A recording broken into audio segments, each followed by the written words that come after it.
ಓಂ ವಿಶ್ವಸ್ಮೈ ನಮಃ. ಪ್ರೀತಿಯ ಬಂಧುಗಳೇ, ಈ ಸೂರ್ಯ ಉದಯಿಸುವಾಗ ಅಸ್ತವಾಗುವಾಗ ಒಂದೇ ರೀತಿಯಲ್ಲೇ ಕಾಣುತ್ತೆ. ನೀವು ನೋಡಿ, ಮನುಷ್ಯನು ಕೂಡ ಅವನಿಗೆ ಅನುಕೂಲವಾದಾಗ ಪ್ರತಿಕೂಲವಾದಾಗ ಒಂದೇ ಸಮಯ ಇರಲಿಕ್ಕೆ ಬಹುಶಃ ನಮಗೆಲ್ಲೋ ಒಂದೊಂದು ಬಾರಿ ವ್ಯಾಪಾರ ನಷ್ಟವಾದಾಗ ದುಃಖಕ್ಕೆ ಈಡಾಗ್ತೀವಿ. ಅದರಿಂದ ಸ್ವಲ್ಪ ಲಾಭ ಬಂದರೆ ಖುಷಿ ಸಂತೋಷವಾಗಿರ್ತೀವಿ.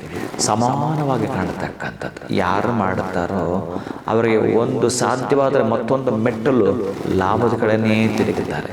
ಒಟ್ಟಾರೆ ಇವತ್ತು ನಿಮಗೆ ಸಂಬಂಧಪಟ್ಟ ಈ ಸುಪ್ರಭಾತದ ಅದೃಷ್ಟ ದಿನದಲ್ಲಿ ಈ ನವಮಿಯಂದು ಮಂಗಳವಾರದಂದು ಒಂದೇ ಒಂದು ಡ್ರಾಪ್ ಅಥವಾ ಒಂದು ಸ್ಪೂನ್ ಅಷ್ಟು ಹಾಲು ಹಾಕ್ಕೊಂಡು ಅರಿಶಿಣ ಹಾಕಿ ಅದರ ಮೇಲೆ ಕುಂಕುಮ, ಹಾಲು ಅರಿಶಿಣ ಕುಂಕುಮ ಮೂರನ್ನು ಕಲಿಸುವಂಥದ್ದು. ಅದರಿಂದ ನಿಮ್ಮ ಕೈಯಲ್ಲಿ ಅಂದರೆ ಎಡಗೈಯಲ್ಲೂ ಬಲಗೈಯಿಂದ ಬರೆಯೋದು ಒಂದು ಬಾರಿ 9 ಬರೆಯೋದು, ಮತ್ತೆ ಉಂಗುರದ ಬೆರಳಿಂದ ಇಲ್ಲೂ ಕೂಡ 9 ಅಂತ ಬರೆಯುವಂಥದ್ದು.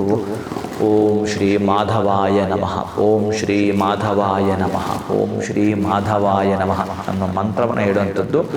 ಕನಿಷ್ಠ ಪಕ್ಷ ಇಬ್ಬರಿಗಾದರೂ ಹಣ್ಣು, ಹಂಪಲು, ಎಳನೀರು ಊಟ ಏನಾದರೂ ಇವತ್ತು ದಾನ ಮಾಡಿ. ಯಾಕೆ ಗೊತ್ತಾ? ಮನುಷ್ಯನ ಸೇವೆಯೇ ಮಾಧವನ ಸೇವೆ ಅಂತ ಹೇಳುತ್ತೆ, ಜನಸೇವೆಯೇ ಜನಾರ್ದನ ಸೇವೆಯೇ ಅಂತ ಹೇಳುತ್ತೆ, ಈಶ ಸೇವೆಯೇ ದೇಶ ಸೇವೆ ಅಂತ ಹೇಳುತ್ತೆ. ನೀವು ಇಷ್ಟು ಸೇವೆ ಮಾಡಿದ ಲೆಕ್ಕ ನಿಮಗೆ ನಿಮ್ಮ ಖಾತೆಗೆ ಹಾಕಬೇಕು ಅಂತಂದರೆ ಒಬ್ಬರಿಗೂ ಇಬ್ಬರಿಗೂ ಅಸಹಾಯಕರಿಗೆ ಹಣ್ಣು ಹಂಪಲು ಅವರಿಗೆ ಏನು ನೀಡಿಸಿರುತ್ತೋ ಅದನ್ನು ಕೊಡುವಂಥದ್ದನ್ನು ಮಾಡಿಕೊಳ್ಳಿ.